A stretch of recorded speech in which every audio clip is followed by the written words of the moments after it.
வரதட்சணை கல்யாணத்துக்கு போகக்கூடாதுன்னு சொல்றாங்க. அதுக்கு என்ன காரணம்? சொல்லுங்க. இதுலயே பாத்தீங்கன்னா சுன்னா ஜமாத் கல்யாணம் வந்து நம்ம எப்படி கொஞ்சம் நடந்துட்டு சொல்றாங்க. மகள் கூட்டு அதே மாதிரி மாப்பிள்ளை தாவல் அதிகமா சொல்றாங்க. அதுக்கு என்ன வித்தியாசம்? காரணம் என்ன? ஏன் போகக்கூடாதுன்னு சொல்றாங்க? அது முழுமையா சொல்லுங்க. எல்லாரும் புரிய மாதிரி. அதாவது மார்க்கத்திற்கு புறம்பான திருமணங்கள் நடந்தால் அதை எப்படி புரிஞ்சுக்கணும், அது மார்க்கத்துக்கு புறம்பானதுன்னு எப்படி நம்ம தெரிந்து கொள்வது அப்படிங்கிறது அந்த சகோதரருடைய கேள்வியின் சாராம்சம். அவங்க வரதட்சணை திருமணம்னாங்க, எந்த திருமணத்தில் கலந்துக்கலாம், நம்ம திருமணம் இல்லை எல்லா சபையும் எடுத்துக்கும், எல்லா சபையுமே எதில் கலந்து கொள்ளலாம் எதில் கலந்து கொள்ளக்கூடாது அப்படிங்கிறத பார்ப்போம். நீங்கள் சூரா நிசா 4வது அத்தியாயம் 140 அதில் அல்லாஹ் ரப்புல் ஆலமீன் சொல்கிறான், அதாவது அல்லாஹ்வுடைய வசனங்கள் மறுத்து கேலி செய்யப்படக்கூடியதை மக்களை நீங்கள் பார்த்தால் ஃபலா தக்குதும் ஆகும், அவர்களோட அமராதீங்க. அல்லாஹ்வுடைய வசனத்தை ஒருத்தர் மறுக்கிறான், அதை கேலி செய்யறான். மறுக்கிறதுனா என்ன, கேலி செய்யறதுனா என்னென்ன பேரை சொல்லுங்க. மறுத்து கேலி செய்யப்படுவதை நீங்கள் பார்த்தால் ஃபலா தக்குதும் ஆகும், அவர்களோடு நீங்கள் அமராதீங்க. மீறி நீங்கள் அமர்ந்தீர்கள் என்றால் இன்னக்கும் இதை மிஸ்லுகும், நீங்களும் அவர்களை சார்ந்தவர்கள் அல்லாஹ் ரப்புல் ஆலமீன் சொல்றான். அப்போ ஒரு பாவத்தை ஒருத்தர் செய்யறான், நீங்க அந்த பாவத்தை தடுப்பவனாக இருந்தால் நான் உள்ள போகலாம், நான் தடுக்க மாட்டேன்னு நான் போகக்கூடாது. ரசூல் ஸல்லல்லாஹு அலைஹி வஸல்லம் அவர்கள் சொன்னார்கள், மன்ரா மின்கும் முன்கரன், உங்களில் ஒருவர் ஒரு தீமையை பார்த்தால் ஃபல்யு கையுருகு பியதிஹி, கரத்தால் தடு, அடிச்சு திருத்துங்கிறாங்க ரசூல்லா. ஃபஇல்லம் யஸ்ததி, அதற்கு உங்களுக்கு தாக்கத்து இல்லைனா சக்தி இல்லைனா ஃபபி லிசானிஹி, நாவால் தடு. ஃபஇல்லம் யஸ்ததி, அதற்கும் உங்களுக்கு சக்தி இல்லையா ஃபபி கல்பிஹி, உள்ளத்தால் வெறுத்துருங்க. ஸாலிக அல்லாஹுல் ஈமான், ஈமானில் அடித்தட்டு இதுதாங்கிறாங்க. இதுக்கு கீழே என்னது? குஃபுர். நான் உள்ளத்தால் கூட ஒரு தீமையை வெறுக்க மாட்டேன் ஒதுங்க மாட்டேன்னா என்கிட்ட குஃபுர் இருக்குன்னு அர்த்தம், நிஃபாக்கு நயவஞ்சகம் இருக்குன்னு அர்த்தம். இதை ரசூலுல்லாஹ் சொல்றாங்க. அப்போ தீமை நடந்தால் அந்த இடத்துக்கு நான் ஏன் போகணும்? ஒன்று அடிக்க போகணும், இல்லை சொல்ல போகணும். இந்த ரெண்டையும் நான் செய்ய மாட்டேன்னு நாங்கள் போகக்கூடாது. இப்போ விஷயத்துக்கு வாங்க. வரதட்சணை ஒரு திருமணத்தில் நடக்கிறது, ஆடம்பரம் ஒரு திருமணத்தில் நடக்கிறது. மார்க்கத்துக்கு புறம்பாக ஃபாத்திகா ஓதுவது, அல்லாஹும் அல்லிம்னா பைனகும் என்ற துவா ஓதுவது, மாலையை மாற்றுவது, அது போன்ற வந்து பல சடங்கு சம்பிரதாயங்கள், கருகமணின்னு சொல்லுவாங்க, அதை எடுத்து போடுவாங்க. பூசாந்தரம்பாங்க, அதை எடுத்து போடுவாங்க. வலது காலை வச்சு தான் உள்ள வரணும், ஆரத்தி எடுக்கணும். எங்கள் பகுதியில் நிறைய உண்டு, ஆரத்தி எடுக்கிற கலாச்சாரம்லாம் உண்டு. இது மாதிரி செய்கிறாங்க. நல்ல பாருங்க, ஒன்று வரதட்சணை, இன்னொன்று ஆடம்பரம், இன்னொன்று மார்க்கம் காட்டித்தராத புதுமையான மூடநம்பிக்கை கலாச்சாரங்கள். இந்த மூன்று காரியம் இஸ்லாத்துக்கு விரோதமா, இஸ்லாத்துக்கு உட்பட்டதா? வரதட்சணையால் அழிஞ்ச குடும்பங்கள் எவ்வளோ தெரியுமா? சமீபத்தில் கூட வந்து ஒரு இஸ்லாமிய பெண்ணை வந்து கொடுமைப்படுத்தி அந்த பெண் வந்து தூக்கிட்டு இறந்தார் என்று தமிழகத்தில் நடந்த சம்பவம். முஸ்லீம் பொம்பளை வரதட்சணை கொடுமையால் நடந்தது என்று எத்தனையோ பல சம்பவங்கள் நடந்துக்கிட்டே தான் இருக்கு, ஒவ்வொரு பகுதியும் நடக்குது. இப்போ வரதட்சணையான சமூகத்தில் பெண்கள் பாதிக்கப்படுறாங்களா இல்லையா? இல்லையே, நான் வரதட்சணை விரும்பி தான் கொடுக்குறேன், நீ கொடுக்குறியாங்கிறது இங்கே விஷயம் கிடையாது. பாதிப்பு இருந்தால் அந்த காரியத்தை யாரும் செய்யக்கூடாது என்று அர்த்தம். அதனால தான் எல்லாம் கட்டளை இடுறான், ஆண்களாகி நீங்கள் பெண்களுக்கு கொடுங்கன்னு அர்த்தம். பெண்ணுக்கிட்ட கேட்காத, யாரும் பொம்பளை பிள்ளையை வச்சுக்க விரும்ப மாட்டோம். ஏன் சமூகத்தில் இன்றைக்கு பெண் பிள்ளை விரும்பலை? என்ன காரணம்? அந்த பெண் பிள்ளையை வளர்த்து ஆளாக்கி செலவு செஞ்சு திருமணம் முடிச்சு கொடுக்கணும். செலவு செய்ய வேண்டியது இல்லைன்னா எல்லாரும் பெண் பிள்ளை விரும்புவாங்க. அப்போ பெண் பிள்ளை பிறக்கப்படுவது தடுக்கப்படுறதுக்கான காரணம் வரதட்சணை. நிறைய முதிர்கண்ணிகள் உருவாவது வரதட்சணை.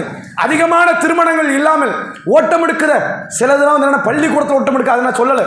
சில வீட்டில் 35 வயசாயிடுச்சு, எனக்கு வாப்பா கல்யாணம் முடிச்சு வைக்க மாட்டேங்கிறாருன்னு ஓட்டம் எடுக்கக்கூடிய பெண்கள் உண்டு. இந்த சமூகத்தில் பைத்தியம் முடிச்ச பெண்கள் உண்டு, தற்கொலை செய்து கொண்ட பெண்கள் உண்டு. இதெல்லாம் வரதட்சணையால் இறந்த சம்பவங்கள் நிறைய உண்டு. அப்போ இது மார்க்கத்தில் அனுமதிக்கப்பட்டதா? இந்த காரியம் நடக்குது, நான் இதை தடுக்க மாட்டேன், நான் எதிர்த்து பேச மாட்டேன், தப்புன்னு சொல்ல மாட்டேன், போய் சாப்பாடுல உட்காந்து சாப்பிட்டுட்டு வருவேன்னா அல்லாஹ் சொன்ன வார்த்தை தான், இன்னக்கும் இதை மிஸ்லுகும், நீயும் அவனும் சமம், நீங்கள் இருவரும் சமம், அல்லாஹ்விடத்தில் நீங்கள் குற்றவாளிகள் என்று அல்லாஹ் ரப்புல் ஆலமீன் தெள்ள தெளிவாக சொல்றான். இது வரதட்சணை கல்யாணம் கூடாது. ரெண்டாவது கல்யாணம், இது வரதட்சணை கூடாதுங்கிறோம். யார் கூடாது? சுன்ன ஜமாத் கூடாது, தௌஹீத் ஜமாத் நடத்தினா கூடணும் நம்ம சொல்றோம். வரதட்சணை எவன் வாங்கினாலும் சரி, எந்த மாற்று மதத்தவனா இருக்கட்டும், முஸ்லீமாக இருக்கட்டும், எந்த ஜமாத்தா இருக்கட்டும், உங்கள் பழகியவனா இருக்கட்டும், உங்கள் சொந்தக்காரனா இருக்கட்டும், வரதட்சணை வாங்குகிறான் என்றால் அந்த திருமணத்தில் கலந்து கொள்ளாதீர்கள். ஒன்று. ரெண்டாவது என்ன? ஆடம்பரம். நம்ம முன்னாடி சொன்னோம்ல, எளிமையாக நடக்கணும், ரெண்டு செலவுன்னும். சில பேர் என்ன பண்ணுறாங்க, 100 பேருக்கு சாப்பாடு இருக்கு, நம்ம 300 பேருக்கு ஒப்போங்கிறாங்க. இது மார்க்கம் காட்டித்தராத ஒரு கலாச்சாரம் என்றாலும் இஸ்லாம் தடுத்த கலாச்சாரம் கிடையாது. இஸ்லாம் என்ன சொல்லுது? இல்லை, பரக்கத்து குறையும், அவ்வளோதானே.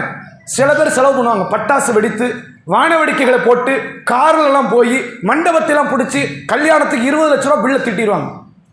இது ஆடம்பரமா இல்லையா? சரி, இதனால் சமூகத்துக்கு என்ன பாதிப்பு? உனக்கு மட்டுமா கல்யாணம் நடக்குது உலகத்தில், துனியாவில்? கல்யாணங்கிறது அனைவருக்கும் சொந்தமான சொத்து தானே. நாளைக்கு நீங்கள் இப்படி உங்கள் பெண் பிள்ளைகளுக்கு, ஆண் பிள்ளைகளுக்கு திருமணம் முடிச்சு வைத்தால் கௌரவத்தை பார்க்கக்கூடிய மக்கள் என்னதுமா நினைப்பான், நாளைக்கு நான் இப்படி முடிக்கணுங்கிற சமூக சூழ்நிலைகளை அவனை தள்ளிடும். அந்த சமூக சூழ்நிலைகளை அவனை என்னவாக மாற்றும்னா கடனாளியாக, வட்டி வாங்கக்கூடியவனாக மாற்றும். பக்கத்து வீட்டில் பைக் வாங்குறான் எவனா வாங்குறானா, பக்கத்து வீட்டில் கார் வாங்குறான் எவனா வாங்குறானா, லோன் வாங்கி அவன் வீடு கட்டிட்டான் எவனா கட்டுறானா, கட்ட மாட்டேங்கிறான்.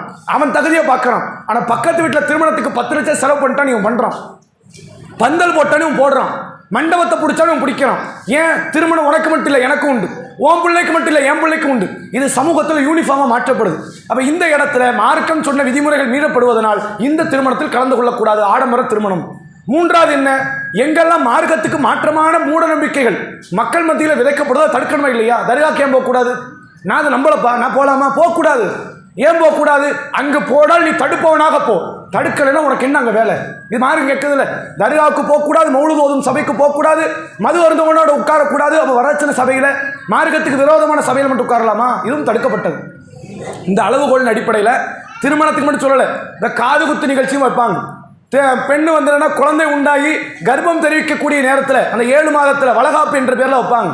அதே நேரத்தில் பெண்கள் வந்து வயதுக்கு வந்து விட்டால், பருவ வயதை எய்து விட்டால் ஒரு விழா ஒன்று வைப்பார்கள். ஆண்கள் பசங்களுக்கு சுண்ணத் வைக்கிறதுக்கு ஒரு விழா வைப்பாங்க.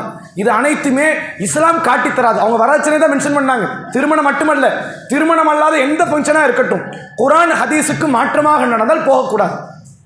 என்ன கேள்வி திரும்ப வரும்? நான் முன்னாடியே சொன்னேன்ல, அல்லாஹ்வுடைய வசனம் மறுத்து கேலி செய்யப்படுவது. மறுக்கிறதுன்னு என்ன யார் மறுத்தாங்க? எந்த சுன்ன ஜமாத்துக்காரன் குர்ஆனே இல்லைன்னு சொன்னானா? சொல்லலை. வரச்சனை வாங்குறோம் குர்ஆனே இல்லைன்னு சொன்னானா? மறுக்கவே இல்லைம்பாங்க. இது மறுக்கிறதுன்னு இது கிடையாது. மறுக்கிறதுனா என்னது? நான் அதை ஏற்கவில்லை என்றால் மட்டும்தான் மறுக்கிறதுன்னு கிடையாது. அல்லாஹ் ஒன்று சொல்லி இருக்கிறதுக்கு மாற்றமாக பண்ணாலே மறுக்கிறதுன்னு அர்த்தம். அதுக்கு என்ன பேர்? இது அல்லாஹ் சொல்கிறாங்க தொழுங்கங்கிறான், தொழுவுறேன்னு தொழுவல ஒருத்தன், இது பேர் மறுக்கிறதா இல்லையா? ரசூலா இதுக்கு என்ன விதமாக பேர் சொன்னாங்க? தொழுகை விடுவோன்னு காஃபிர்னாங்க. ஃபமன் தரக்க ஸலா ஃபக்கத் கஃபர. தொழுகை விட்டவன் யாரு? காஃபிர். தொழுகை விட்டவன் காஃபிர்னா அல்லாஹ் வந்து வரவச்சனை வாங்காதன்னா மகரக்கூடுன்னு அணிந்து விட்டா நீ மட்டும் முஸ்லீமா? அப்போ இது அவன் அல்லாஹ்வுடைய வசனத்தை மறுத்துட்டானே இல்லையா? இதை சபைக்கு எப்படி போக முடியும்? இறைவன் ஒன்றை சொல்லி அதுக்கு மாற்றமாக நடந்தால் இறை வசனத்தை கேலி செய்தாதான் அர்த்தம். ரசூலுல்லாஹ்வுடைய காலத்தில் அல்லாஹ் திருக்குர்ஆன்ல வசனத்தை இறக்குறான், நபியே உனக்கு முன்னால் அனுப்பி எந்த தூதராக இருந்தாலும் அவர்கள் கேலி செய்யப்படாமல் இல்லை. என்னன்னு கேலி செஞ்சாங்க தெரியுமா? நான் தூதர் என்று சொல்லும் போது நீங்கள் தூதர் இல்லைன்னு சொல்லி சிரிச்சாங்க. அது பேர் தான் கேலி. அப்போ அல்லாஹ் வரச்சனை வாங்காத மகர் கொடுங்கும் போது அதுக்கு மாற்றமாக பண்ண கேலி செய்யறதா இல்லையா?